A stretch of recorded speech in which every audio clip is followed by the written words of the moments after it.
just the name of our show.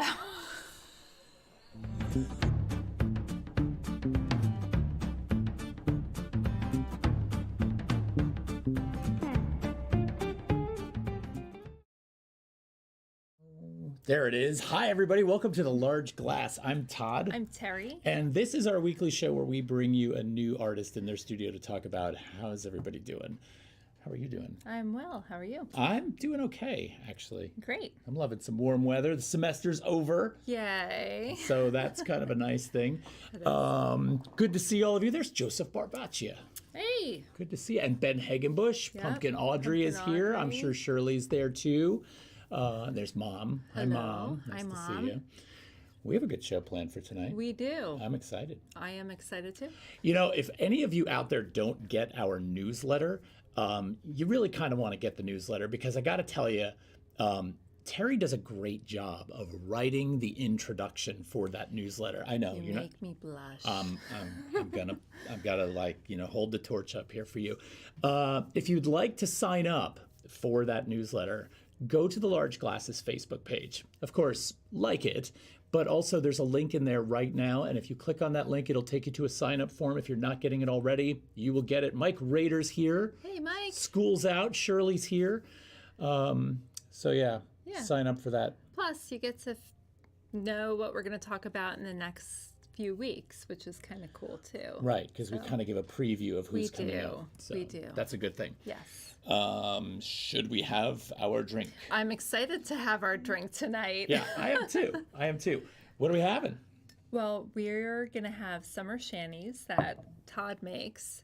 But I have to say, he got this spiced ginger ale, and we sampled it before. It's non-alcoholic, but it's really tasty. So I am very excited about drinking this tonight. So Pumpkin Audrey introduced us to Fever Tree and their tonic, and it's a great tonic to have with, as your mixer, right? I found Fever Tree ginger ales, and there is an orange spiced or a spiced orange, and then a regular premium ginger ale. They're both delicious. Now, we are not sponsored by Fever Tree. However, Fever Tree, if you're watching right now and you'd like to send us a truckload of this stuff, Yum. we would love that. Yes. So we're going to mix those two together. We're going to mix them with a little beer.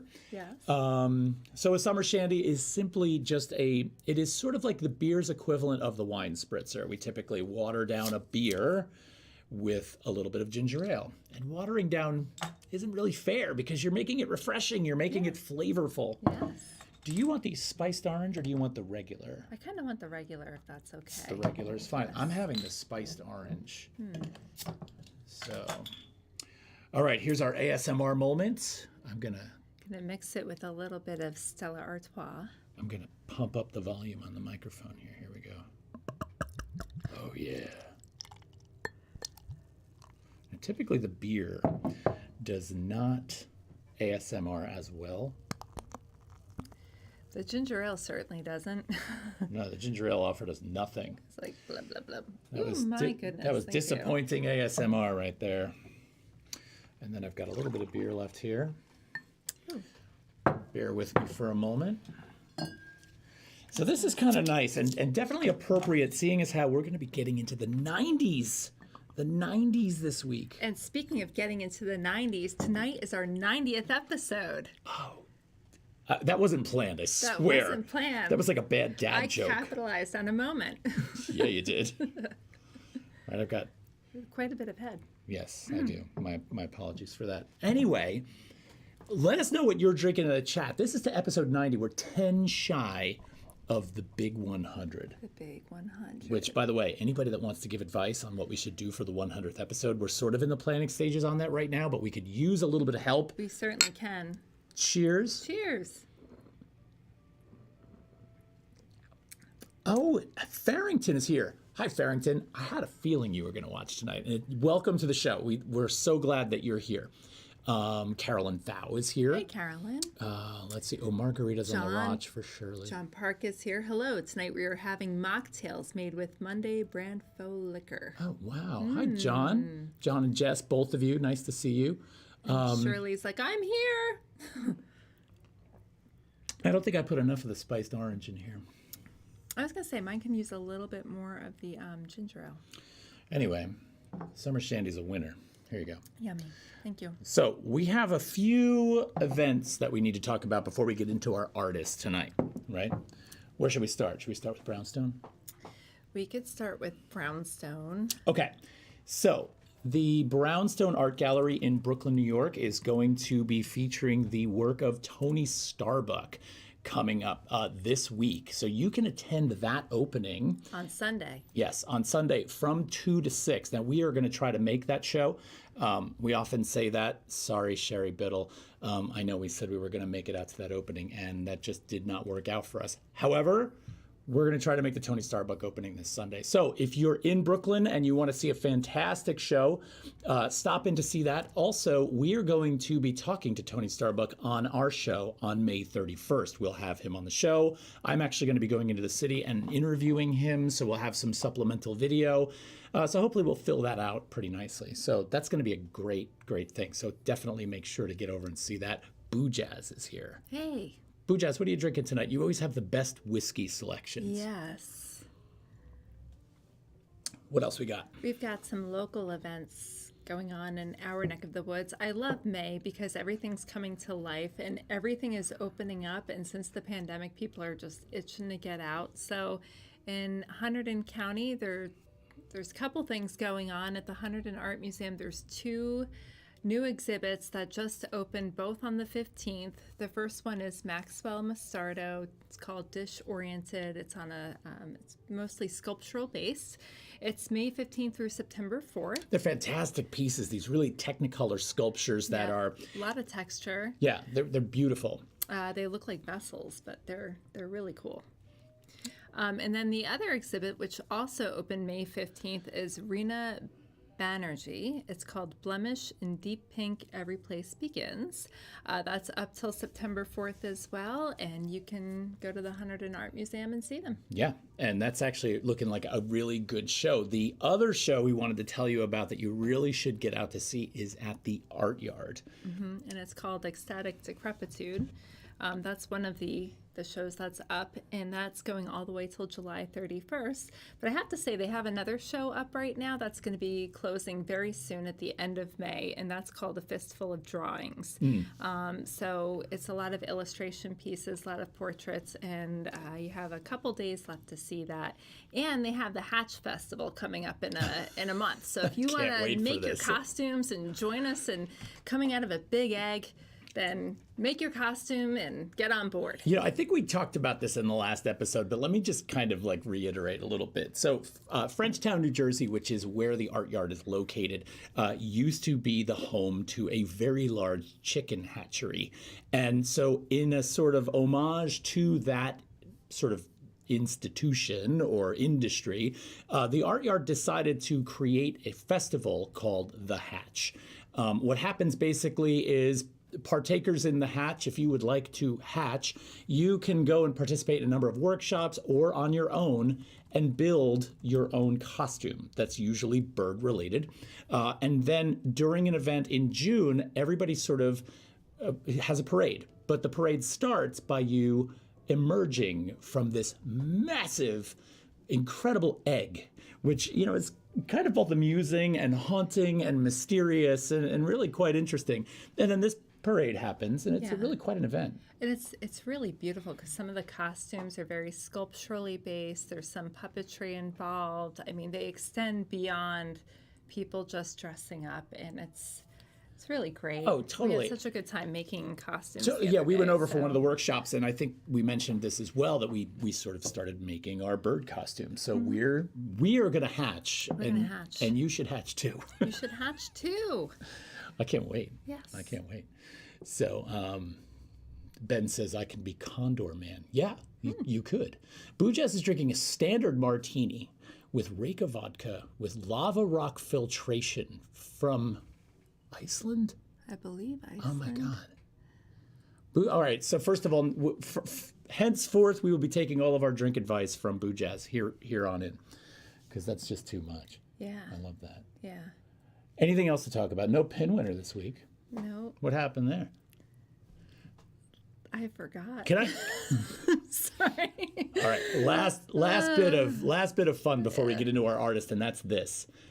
Terri this week will be graduating with her master's degree on Thursday, and I am incredibly proud of her, number one. And two, she's managed to hold it together for this show all semester. One of the busiest semesters she's had was this spring. And, you even sort of came to me and said, look, we're going to have to miss a couple of shows. This just isn't going to work. I'm going to be too busy. And it still came together. And I know this is personal information. I'm graduating with honors. Yeah, what's your grade point average? It's up there. It's not a 4.0 though. I missed it by like 2/100ths of a percent. So, next degree. Good job. Thank you. I love that. Thank you. All right. Should we introduce our artist? We should introduce our artist. So, we've talked about her before, and she was very generous in contributing a painting to us in the past for a contest, which we are sad that we actually gave away, but it's being very much enjoyed in its new home. Yes, it is. Yes, but joining us tonight is an artist who is best known for suburban landscape painting. In her medium, she tends to explore relationships between nature, lighting, suburbia, the impact of processing, interpretation, and memory.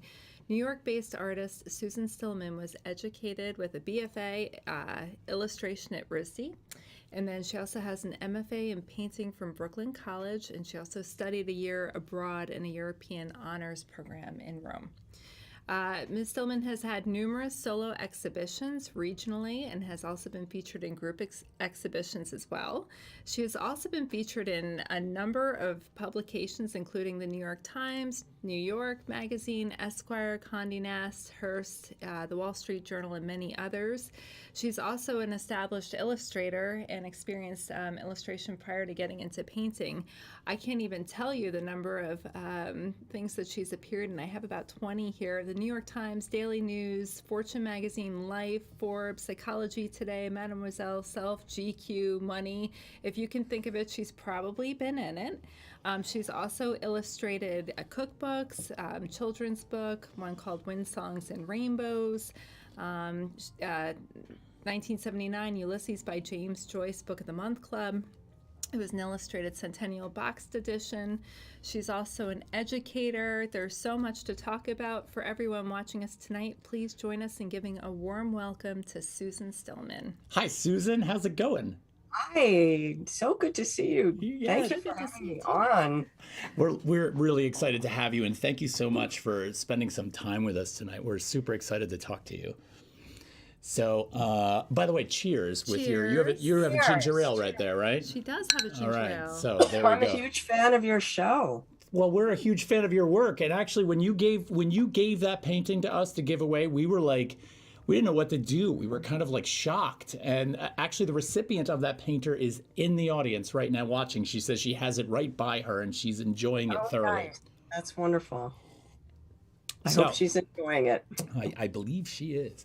Okay. So we always start off with a very basic question because we are, as I always say every week, I almost sound like a broken record, but we're very familiar with your work by this point, but many of our viewers might not have seen your work before. So usually what we have you start off with is to describe your work and tell us what it is in a general sense of what you do. Wow. Okay. I am mostly interested in light and what light does to forms and color. And I use the backdrop of my own environment to explore what light does. And I use what's familiar to me, and that's my subject matter. So my neighborhood, things that I see every day over and over and over again. I wander around during the times when light changes, and I photograph like crazy. I have thousands and thousands of photographs that I take just when everything coalesces and it changes what you're looking at into something very unique and beautiful. Whereas 5 minutes ago, it may have been just dull and boring. So that's what I do. You know, it's interesting because when I started sort of reading up on some of your interviews that you've done and thinking about this notion of that moment with light, I remember when I started painting the landscape years ago, I started looking at the landscape differently. So I didn't just have to be sitting in front of an easel making a painting. I could be driving in my car, and all of a sudden this overwhelming urge to slam on the brakes and jump out of the car and just look at the clouds, or catch that the way that light hit. And I feel like your paintings exemplify that for me. Like I see those moments. That's exactly what I experience. And it's those moments that I grab, I capture them, and I return to my studio, and I put them on canvas or board. So then the notion of plein air painting is not what you do, right? Let's talk about the differences between those two things and why you don't do that versus what you do do. Well, that's a really interesting thing to describe, because when you're painting on site, the light is changing constantly. So what you're looking at is never the same. And besides the inconvenience, I'm not somebody that's very comfortable schlepping around and painting on site. I love painting in my studio and having everything and the music going, and it's comfortable. Um, but my subject is that second. It's 1 or 2 seconds, and it's gone. You notice when light changes, it moves constantly. It's so ephemeral, and you just can't do that when you're on site. Right, right. Yeah. Yeah. That was always the thing that frustrated me when we would go out and paint. Well, sure. And because we would do some plein air painting, and when you start off in the morning too, you have your golden hour. So you've got those earlier morning hours, and then in the evening, and then you've got that stuff in the between. And Right. by the time that you were into the lights, Yeah. it's changed, and then it's dark and it's bright. When you're going around, There are a lot of people that do that beautifully, and they make magic with it, but it's not for me. Yeah. when you're photographing some of the houses in your neighborhood, are you looking for a particular time of day, or are you looking for the light to have a certain quality? Yes, I really love to walk in the evening.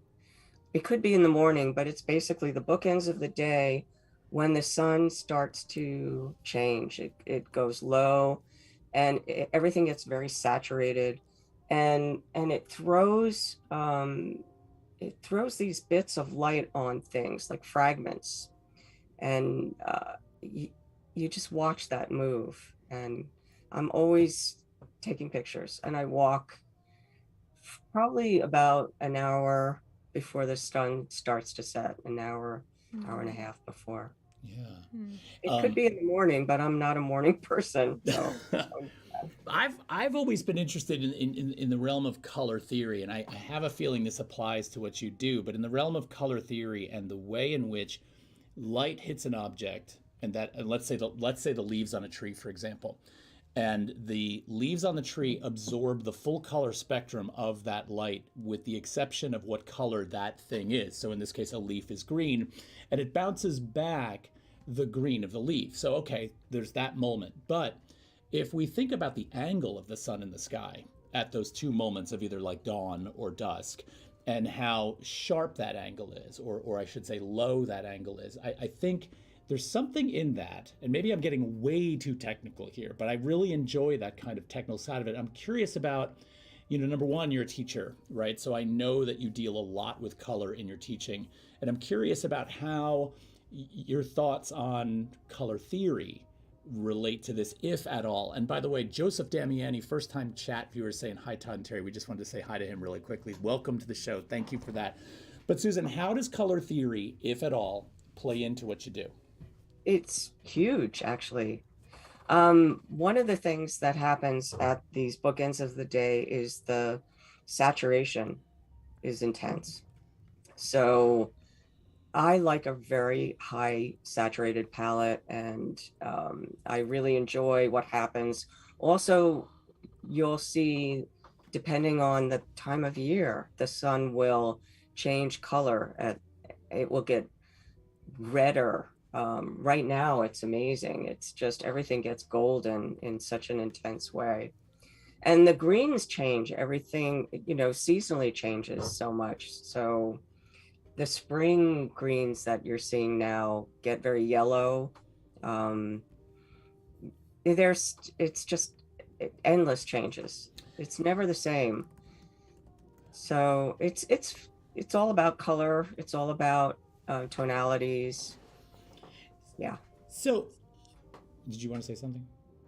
Um, it, I th- I think it's all about color and tonalities, but also your perspective as well. It's never a head-on shot Yeah. of a house. It really works like the memory, like when you're blinking and you just capture something in the periphery.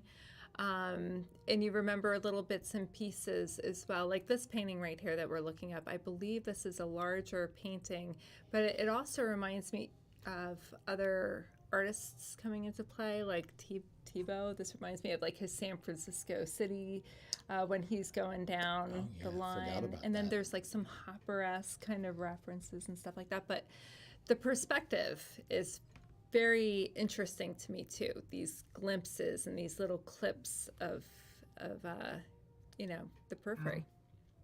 I love the solid shapes of the architecture, the simple triangles and boxes, and how they catch the light, and the contrast of the smooth, solid planes against all the foliage. That I love the foliage, texturing.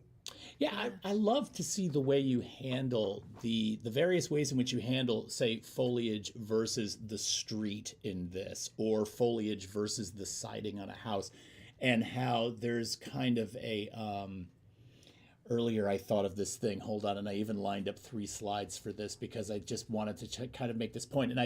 And sometimes I have to just say another artist's name to kind of make my point. But there's something about the way you're handling the paint in this that reminds me of 3 artists. So if 3 artists came together and like made a painting, right? And so it's primarily, for me, forgive me if I hit somebody that's wrong, okay? Forgive me on this one. But this is just, I'm always, 63 says I sound like him.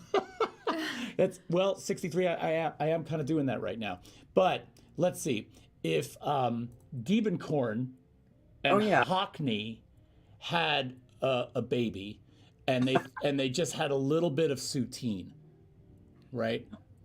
So that's kind of like where I landed with this a little bit. But let's go back to this one but there's something about the way you handle paint, that there is just enough viscosity to the paint. There's just enough impasto to the paint. And maybe impasto is the wrong word, but there's an abstraction to some of the textures that does not exist in some of the buildings. And there's a really nice balance between those 2 things. I guess that's what I'm trying to say. Yeah, thank you. It's interesting. Now I work with acrylic. I became allergic to oils many, many years ago. And so there are certain adjustments with acrylic in terms of textures that I find that I do best when I lay textures down before I even paint. So all of my panels have a whole variety of dribs and drabs and highs and lows, and I use those to keep the painting open and keep it loose and give the illusion of the impasto, Right. And not to switch gears here, but what's the size on this? We had a question in the chat. It's 54, I think. It's good. It's a good size. By 40 something, 44, I think. Okay. That one, yeah. Yeah. Originally I used to work all with large canvases. And a few years ago, probably 10, 12 years ago, I started doing smaller works, which allowed me to do more, because there's just so many I want to do. And the larger ones take a lot of room in my studio. Yeah. You can understand. So this is a large one right here. Yeah, I threw that one up because I knew this one was larger also. Yeah. It kind of gets to this point. I forget, somebody asked me the other day, like, what was the biggest challenge to being a sculptor? And the first thing that came out of my mouth was finding an answer to the question of, where am I going to put all this stuff? Oh my God, yes. It's just, yeah. Those smaller ones are easy to a store. little bit easier to Mhm. store. Well, and I think they're also, I mean, I don't know about you, but for me, they're more realizable. Like it can move through a thought process more quickly. Yeah, there's just too much I want to do. I can't do them all large. I just want, and they're also, it's almost like some things are meant to be full lyric poems or full novels, and other things are meant to be little short stories. That's the way I feel about the Oh, painting. I like that. Mm. I like that. You know, Mike Rader is here and he just said something great. He says, "Love this composition as if set up on the grid and then someone bumped the tripod and you think, "Oh, that's better." Oh, funny. I love That's that. very funny. I love that. Yeah, and then this one is 64 inches by 46 inches. 46, Walk yeah. right over the Hudson. The larger paintings have that feeling that you can kind of walk right into them, and I think I heard you say that in an interview too. Mm-hmm. Um, the smaller paintings, I noticed in a lot of the images on your website, you set them up sometimes salon style, and then they shift around. And it's interesting to see the relationships between the paintings because they tend to create, like in groups, different kinds of narratives and different kinds of memories and an aesthetic unto themselves, which I thought was pretty cool. It's very true. When I work in series like these, I always think about how they're going to be exhibited. And I like to exhibit in different groupings. Um, there's one series I did called Local Color, where I did them all 18 inches high and different widths so that they all go together horizontally, or you can do a big wall of them. The most recent series, the peripheral visions, of which there are, I don't even know how many, 100, 150 at this point. But that's one of the ones that I sent to you for your giveaway. Um, People have been buying them individually, but I'm waiting to have the opportunity to fill a wall with them. Yeah. Mm. You know, I would love to have a big gallery wall just full of them You and have. play with that. I was going to say, you know, I'm going to jump ahead really quickly to show everybody how some of those gallery walls look when you fill those up because I've seen a couple of your shows and this salon style installation where they're just sort of populating the space is really quite incredible. And the fact that they're fragmentary views, they're not big finished compositions, you know, that it helps them to weave together in groupings that way. Mm-hmm. Well, I also think it does something to. I'm going to try and put this thought together as it's coming to me, but because they're fragmentary compositions, they're they're like interesting facets from other individual. It's almost like you took a whole bunch of facets from a whole and put them together into something completely new. I'm not quite saying that the way I want to, but I like the fact that they don't try to add up to something bigger, right? Yeah. Yeah. One of our viewers, John Park, says, when I moved to New York almost 20 years ago, one of the first things that struck me was the light here. You have captured it beautifully in all of these. I'm wondering, have you painted in this way in other locations where the light is quite different? For instance, the Pacific Northwest or London, etc. I think we know the answer to this, but go ahead. It's an absolutely great question. It all started in England, 30 something years ago on a trip. David and I were driving around all through Britain, and at the magic hour, which is where we discovered it, we would just stop the car, get out, and start photographing everywhere. And between that, and I did a series of landscapes in England, from England. Actually, yeah, there we are. That's it. And um, I also fell in love with the intimacy of front yard gardens in England. They're amazing gardeners, and in these little teeny spaces, they have beautiful, beautiful flowers against their doorway, and they're very modest homes. And I took a lot of images of those. I took lots and lots of photographs of those and did a whole series from there. And that was actually the very beginning of my landscapes, Huh. because previous to this, it was all figure work. Mm. So then, okay, so let's see. So you, yeah, because a lot of the figure work a lot of the illustration work you did Illustration. It's all figure work was mostly. figurative. Yeah. Mhm. Now that's what your degree was in from RISD, right? That was an illustration Yes. degree. Yes. So okay, so you working figuratively, you're kind of working through this sort of illustration life, and then you head off to England. The landscape just flattens you, and you come back doing this, That's it. and you've never turned back. Right. Huh. Never turned back. Started, went to Brooklyn College after that. And my thesis and all the work I did there was all landscape. Huh. And from then on, that's all I've done. Wow. Hmm. Yeah. So I love the quiet of the landscape too. There's something timeless about landscape painting that whenever, when you look at a constable and you see the cows and you see the farmers and all that stuff, it seems to date it. And I feel that these views of the landscape without figures feel more timeless for me. Yeah, I like that. I once heard a term for that called staffage, that the staffage of the painting, the farmers, the cows. You gotta put those little figures in there. But I like the fact that you leave them out of that, because I feel like there's a more timeless quality to that.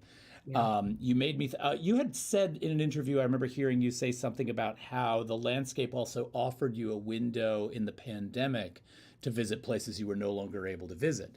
Oh, yes. I did a series when we were stuck at home, which, by the way, for artists was an absolute gift. I'm sure. I don't know if you felt that way, but most of my friends who were artists were like embarrassed to admit that they were really happy to be stuck at home. But I took all of the images. I had started a few square, semi-abstract paintings from trips. David and I love to take trips in the United States where we just drive. We drive and drive, and I take pictures like crazy of the landscape. And I wasn't always sure what to do with them. And during the pandemic, I pulled these 3 paintings that I had done a few years ago out of the closet. And I said, okay, I can't travel. We can't go anywhere. I'm going to dig up all these past trip archives that I have, photo archives. And I pulled and did a whole series I called a travel series. Wow. And again, when I do a series, I think about how they go together. And with these semi-abstract compositions, it was very easy to play with combinations, triptychs and diptychs. And I thought in terms of the grid. I was able to show this at the other art fair last year.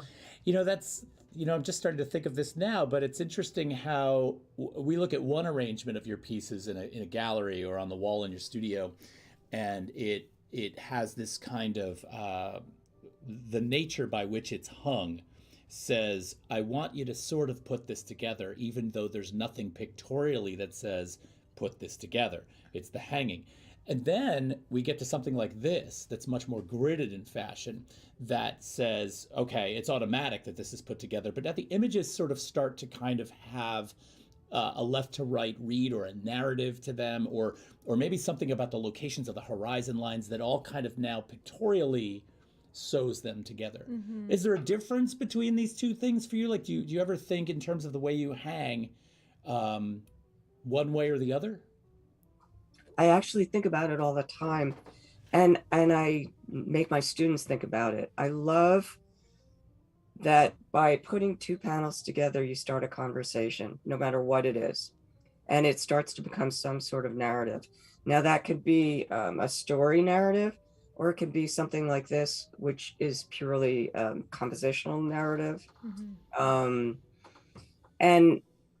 And I actually gear my assignments in that direction, because I think it's the start of working in a series. And I think working in a series is a good way to introduce them to a mature practice of their own. you know. So you're talking And about the assignments you give your students, not the ones you give yourself. do. Yeah. And I think about that all the time when I'm doing series, Huh. how they're going to hang together. But I never know until I start to play with them. Right.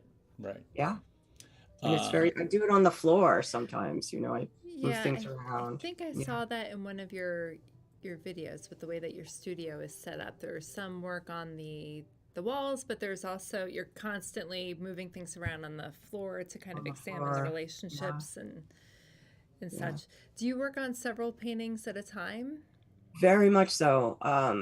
I have been fighting my whole life not to overwork paintings. And I've come to a process where I really love the lay-in, and I lay in a painting immediately in the first half hour.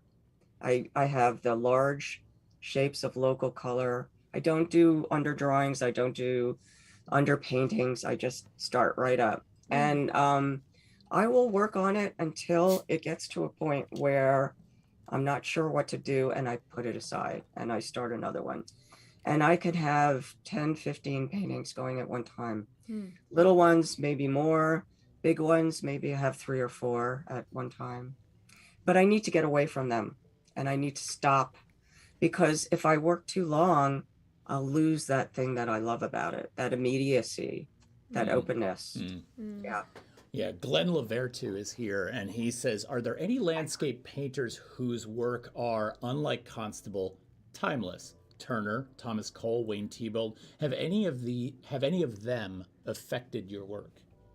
Well, all of the landscape painters who did studies from life, plein air, I think of Corot's studies, or I much prefer, I love, love, love this. He has all of these beautiful studies from Italy, small canvases in the Louvre, and they're magical. And I don't love his finished studio paintings in general. Huh. The Barbizon painters, there's even the Constable painting. Constable did these beautiful little studies on, he would take a small canvas with a sienna background wash or a crimson background wash and take them out and do little cloud studies. The Hudson River painters did that. Oh yeah. They're all magical to me and timeless. The studio paintings, however, they speak to the time period that the artists are working in. So they have a certain cultural bias. Mm. And it's almost like that, you know, why you may not love the Fragonards or the, you know, the frou-frou paintings of the French aristocracy, yet the Watteau drawings are so sensational, like the drawings of these artists. I find that with the studies, the landscape studies are so much more pure and timeless than the studio work. You know, there's something interesting about that because, you know, I pulled a couple of other pieces that you had done for this talk tonight, and you're talking about the studies as being more of an interest to you than the finished studio work. And I think about the way in which you capture that moment, the fleetingness of the moment is almost much more connected to the study and the quickness and immediacy of the study than it is necessarily to the studio painting. And I wonder if there's something about the duration that the studio painting exists within, meaning it took, I don't know, 100 hours to complete or 30 hours to complete versus the study. It might have a certain kind of stagnation in it that doesn't maybe exist in the study, where you can sort of feel that movement or you can feel that kind of expressiveness. Does that? And it's difficult. It's very difficult to bring a painting to a finish that satisfies your need for that immediacy, but you still have to bring it to a certain level.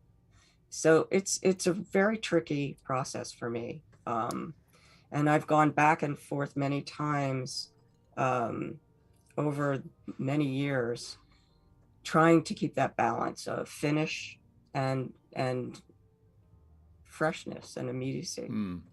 And that's interesting. working from photographs is really it takes some time to be able to do that and keep the freshness and not. I've learned, that's one of the things that I learned as an illustrator all those years ago, is how to use photography as reference and not be strangled by it and married to it, Ah. and and it's something that takes some time to figure out. It's funny. The reason I'm saying while you're talking is I think you're almost answering one of the questions in the chat right now, because Joseph Barbaccia says, but Susan paints exclusively in the studio. How does she balance the view? And I think that notion of photography and not being strangled by it sort of starts to go to that to some degree. Yeah, absolutely. I mean, the photograph is a memory. It's a memory. It's never exactly as pure as the memory that you saw, but the camera frames, and it's your eye that's framing it. So the compositions that I get with my camera, they're my compositions, and it's almost as if you're holding up a viewfinder, Right. Right. and framing something to draw. And the color, the photograph reminds me of what it is that I fell in love with when I saw that moment, and I try to push that in the painting.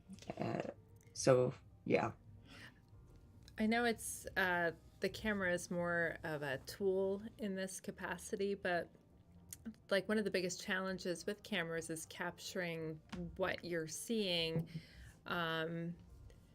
And it's funny because we're talking about capturing the light.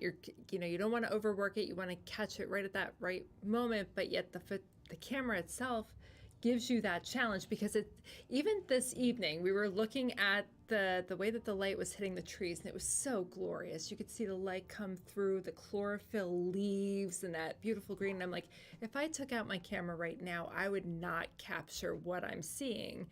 And it's interesting to hear, in light of that, what we were just talking about a couple hours ago, you're using the camera as a tool. And like, for me, that's such a challenge because I never capture it right. But for some reason, it works for you. Yeah. It helps jog my memory. Yeah. More than anything. There's also this thing, Mike Rader is saying the speed of the brushstrokes is a wonderful counterpoint to the luxury of time to gaze over landscape. We humans always in anxious motion. And I think all these points are tying together here because, there's this notion of the fleeting moment, the light in a perfect situation. There's the notion of the camera able to capture that and hand you the permanence of that situation. Couple that with the memory, which probably is more pure, right? But also has holes. It has flaws in it. And then there's this notion of being in the studio and trying to express the fleeting moment in the painting while owning the moment in the photograph. It's a real juggling act. It really is. It is. It truly is. But it's interesting, when I start a painting, it's purely abstract. It's big shapes. And that's always very interesting to me. I want to keep that abstract quality throughout the whole thing as well.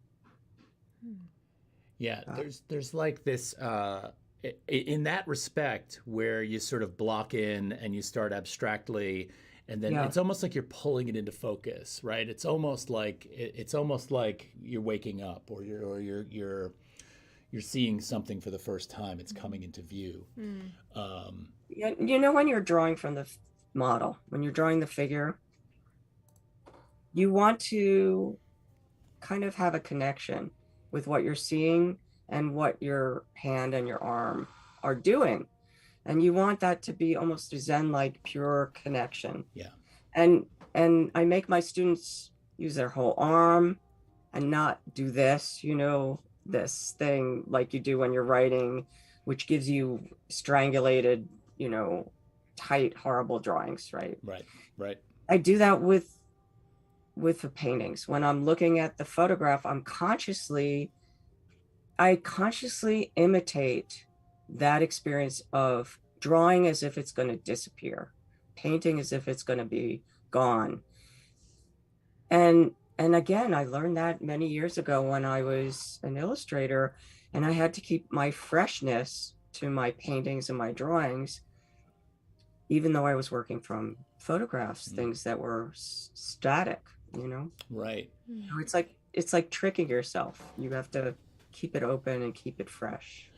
One of our viewers, Ben Hagenbush, says, I love how Susan doesn't totally blend in her edges. That also really makes the paintings. And, you know, I have this painting up right now on the screen that makes me think between that comment and this painting, that space between this total abstraction like that sky and this other really hard-edged kind of realistic representation in the landscape. And that, I think, also says something there about the differences in the way you work, right? They're very present to me in this piece.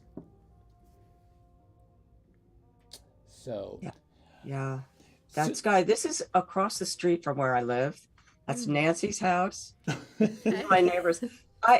These houses are in so many of my paintings. I revisited it so many times.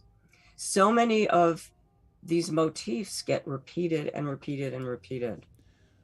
It's another artist who I think about a lot is oh gosh, Still Life. um, I went to Mondrian, but it's thinking, yeah, I'm blanking. Cezanne, What's the no, subject material? What's the yeah, well, still life, she said, but anything in Yeah, particular? it's though? gonna come to me. all right, well, we'll We'll Chardin. come back. All right, here Yeah. they come. Everybody's coming in. Moriandi, Chardin, Morandi. Morandi. Morandi. Okay. Thank Thanks, you. Guesses. thanks, Glenn and Mike And Rader. Mike Rader. Thank you. Thank you. I think about Morandi a lot because Morandi used the same bottles and the same things over and over again, Mhm. and he arranged them in different ways. And I find I'm revisiting the same things over and over again, but they're different every time. Huh.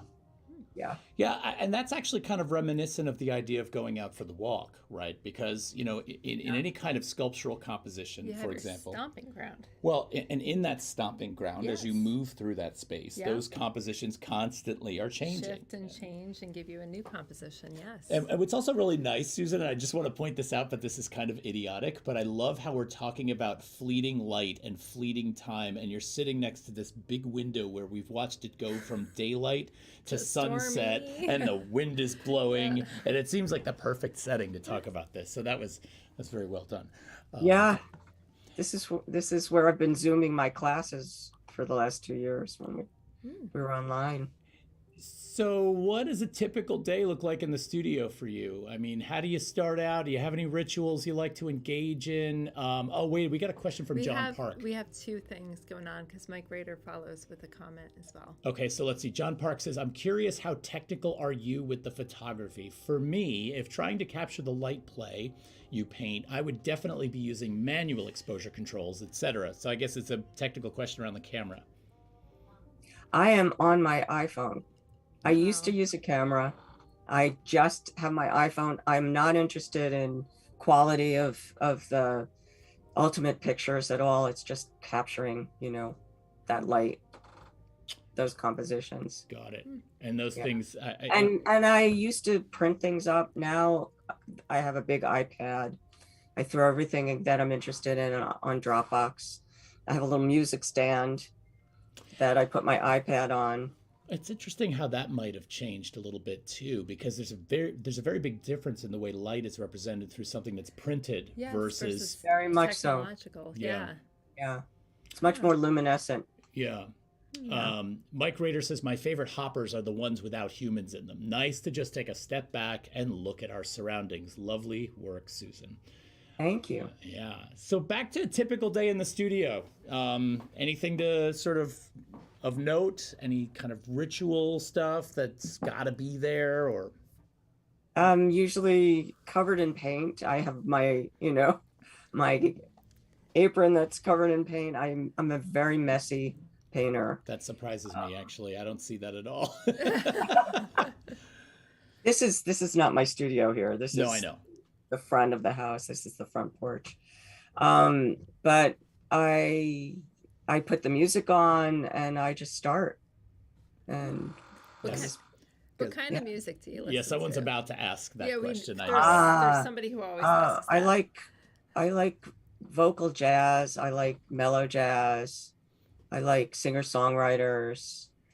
I like some instrumental music. Yeah. Have you heard Laufey? Who? Laufey, Laufey. I have not. You must listen to Laufey. If you like female jazz vocalists, she's like this. I don't know if she came up on TikTok, but that's how I discovered her. You're gonna Laufey. Laufey. Why? Yeah. Oh wow. Cirilla May. Do you know Cirilla May? I've heard of Cirilla May, but I can't think of her off the. I think she might have come up in a mix that we were listening to. Yeah, I think that's true. I think we actually asked one of our playlists, Alexa you know, who that was. We'll have to share if you like that stuff. I think we should. Yeah. Oh, that's great. Yeah. Veronica Swift. I don't know Veronica Swift. I've heard of her. Yes. I gotta start writing these things down. Yeah. Oh, we're gonna trade. This is good. Spotify. Yeah. Glenn Lavertu says, "Yay, another messy studio person." Oh, totally. Okay, so let's see. You have a show to talk about. Yes. I have a 2-person show coming up in June at the Lodge at Woodlock. Oh, those are some images of the shots that I work from. Oh yeah, that's right. Those are the photos on top, right? Yeah. Or they're all photos. They're all photos. Those are all photos. Right. And they've all been paintings too, because I recognize all of them from some of your. Yes, those are all subjects. And then this is that the same tree as the one on the right here? It is. That's my backyard, and that oak tree I've painted many, many times. I've seen that in your pieces before. This was the local color series. I did a whole tree wall. I did a lot of individual trees in that series, which was really fun, actually. And the pieces that we're looking at are going to be in this show that we're talking about, yes? Not these. That one on the right, that pink one is in the show. The one on the left is not. I gotcha. Okay. Yeah. I think the ones in the beginning were more. Some of them. Yeah, we were back there was a separate folder for the show. Oh yeah, we have them. We have them. But you're talking about the Lodge at Woodlock. The Lodge at Woodlock is in Hawley, Pennsylvania, and these 2 fabulous women, Camilla and Nancy, curate this gallery in the lodge, and they have 3-month shows with 2 artists on long walls. And we're going to be up on June 15th is the opening, and it'll be up all summer. It's fantastic. There's going to be about 20 paintings. Okay, and I just put, for those of you who would like to look. All scale, large ones and little ones. Oh, good. And there's a link in the chat right now to the gallery that is going to be hosting the show. So if you want to use that link to just sort of put that aside so you know where to go looking for that, you can go check that out. And then was there another show that you had talked about possibly being in, or was that something I was mistaken on? Well, I have some work at George Billis Gallery up in Westport. And also there's a show opening at the Cube June 4th. I have a painting up there. Our colleague Joseph Ayers is curating that. There's 60 artists up there in Beacon. Oh, nice. That should be an interesting show. He's calling it Birds of a Feather. Oh, that's odd. I just, there's an aside to that, but that's a great name for a show. I like that. Yeah. It sounds like it's going to be really a wonderful show. Nice. If you guys would like to actually follow Susan on Instagram and you'd be able to actually keep abreast of, shows that are coming up, it's at Susan Stillman Art with underscores between the words.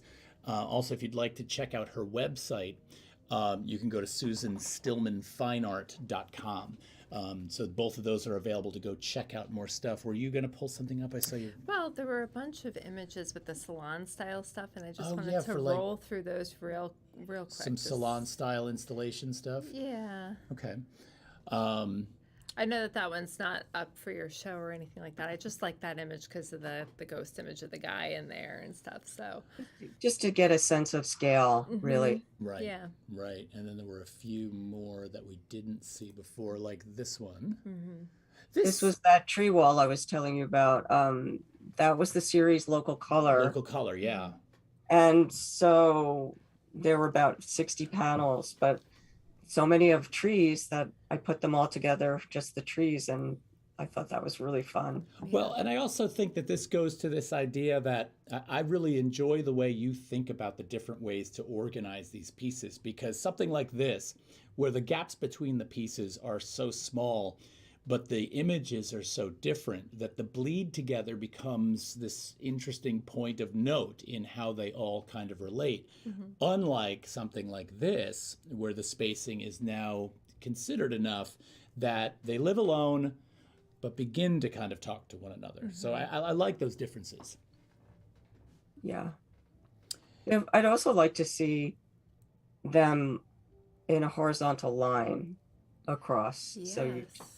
walk across and see them. There's just a number of ways I'd like to see them exhibited. Um,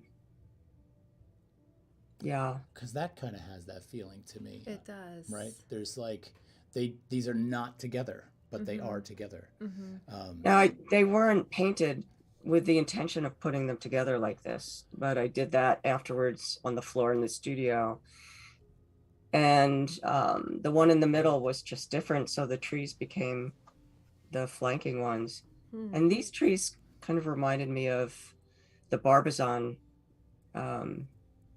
landscapes, you know. Yeah, and there's also something though about the light play, the palette in these, the shadows, the organization of those things on the panel as well, that all kind of have a relation. So it feels like they were intended to be a triptych, even if they were not. There's something Yeah. interrelated. All right. Well, let's see. I wanted to just throw up a couple more of these really. I just want to pop back to a These couple of gorgeous these because I skies with love the this notion lighting. of this more abstracted sky and kind of how those there's an element of the starting point in this, but this is a finished piece, right? There were a couple others in here that I grabbed really quickly. I love this. I think this That is out my studio window. That's the roof that I see. I think this is one of my favorites. I love this painting. Again, I like that notion of grouping a bunch of rooftops together because it brings your perspective up above houses and it kind of gives you that feeling that you're on a rooftop and there's all these other rooftops and it provides that neighborhood view. Yeah, but there's also this thing about this kind of goes to the geometry that Yes. Susan was just basically saying that, beyond the light thing, she loves the shapes and the simple The geometries of the architectural, architecture. right. And it's sort of divided into these three spaces, right? We've got this very concrete geometry on the bottom. We've got the semi-abstracted foliage Right, in the this middle ground. organic And then in the background, we've got this really abstracted sky. And so all three of those things are present in one piece, which I It's really like all the elements. Yeah. Yeah. yeah. 63 says April Gornick skies. Huh. That's nice. I am very fortunate to live on a big hill, and we have a 3-story house, so my studio is in the attic. I have great views. Oh, that's why all the That's rooftops. awesome. That makes Yeah. sense. Yeah. Well, I think that's a good spot for us to say thank you to you, Susan, for joining us tonight. This has been great, and I love seeing your work. I'm going to definitely try to get out to. First of all, this lodge. You have to look up this lodge. This lodge at Woodlock is gorgeous, and if you can afford to stay there, take me with you. But but definitely get out there and try and see this work. It would certainly be worth the drive to get out there and have a look at that. Susan, you said the show will be up till September. Is that right? It's till September 12th, I think. Yeah. Beautiful. It's going to be up all summer. Nice. We Great. love that. It's a fun day trip out there. We did it already. How far does it? How long does it take to drive out there? It was under 2 hours. Okay, that's good. Yeah. That's Yeah. good. And can you have lunch there without being a guest? Can you eat there? I don't know if you can, but Yeah. there's lots of other fun things in Hawley to do. There's antique shops and other places to stay that are really charming and lovely as well. Oh, that's good. Yeah. Well, there's some comments flooding in. I love that roof from Ben Hagenbush. Be well all from Mike Rader. Ben also says, thanks, Susan. Your paintings are outstanding. Pumpkin Audrey you. says gorgeous. Pumpkin Audrey says gorgeous. So everybody's flooding in with the thanks. Thank you so much for having me, guys. Oh, Jody Prysock is here on YouTube. By the way, everybody, if you're here on a new platform tonight and you have not followed us yet, there's more to come. But we don't want to overshadow Susan right now, but please give us a follow so you get to see more of these interviews. Susan, thank you so much for joining us tonight. We had a great time talking to you. Thank you very much. All right, we will talk to you soon. Maybe do a part 2. Thanks again. We'll talk soon. Take care. All right. Good night, Susan. Good night. All right, let's pop back over here for a second. And I forgot to turn off that lower third for the brownstone, but that's a good reminder. It's a good reminder. That we are going to be this seeing weekend, Tony May Starbuck 22nd. at the brownstone. Yes, and never mind, because next week we have... And never mind. No. We're going to have Tony Starbuck in 2 weeks from now. Right. And next week we're going to have Matheny Arts Access. Matheny Arts Access is going to be fantastic. We're actually going to be working with the Matheny School and their Arts Access program. This show is going to, I think, blow your mind a little bit. So I'm really looking forward to that. I am too. And on top of that, the Matheny School offers up the artworks of the various clients that they have that are making these pieces, which is a beautiful thing, and you can support them. So we're going to show you how to collect that work, and it's insanely reasonable. Yes, and it's beautiful. Yeah. It's absolutely gorgeous. So I think when you see next week's show, you're really going to be blown out of the water. However, speaking of blown out of the water, these paintings tonight were just gorgeous. Oh my gosh, so beautiful. Yeah. Yes. So Yes. Susan's a great person and always been extremely supportive of me personally, especially in the academic realm. When I first started teaching, Susan was, really supportive and sweet. And I remember sent me a beautiful little outfit when my son was born. She's just a wonderful human being. That's so cool. So Ben Hagenbush says, great show tonight, guys. Let's see. Joseph Damiani, great show. Good night. Thanks for joining us, Joseph. If you're out there, please give us a follow. Follow our channel. We would love that. Yes. Thanks, Susan. TNT Dynamite, Joseph Barbaccia. Dynamite. Dan Hill is here. Yeah, good Dan, night, Susan. all that time, Dan, and you didn't say anything. Joseph Damiani's following. Thank you for that. Appreciate that. Good to see you, Dan Hill. Have to talk to you soon. Just reading the comments right now as they're coming in. Yep, Memory Vessel's here. Good night. Never said a word. Oh my gosh. People are chiming in All these now. people that are watching late. All right, everybody, listen, we appreciate you coming along for episode 90. Thanks for joining us. Oh, he couldn't find the chat. It's on the right hand. I'll help you with that. Let's talk, because we definitely want to hear what Dan Hill has to say. Dan's always really good at getting into the conversation. Everybody, thanks for joining us on episode 90. We hope you enjoy the rest of your evening, and we really hope that you join us next week for the Matheny School. So, Yeah. without further ado, take care, everybody. Yep. Cheers. Cheers. Good night.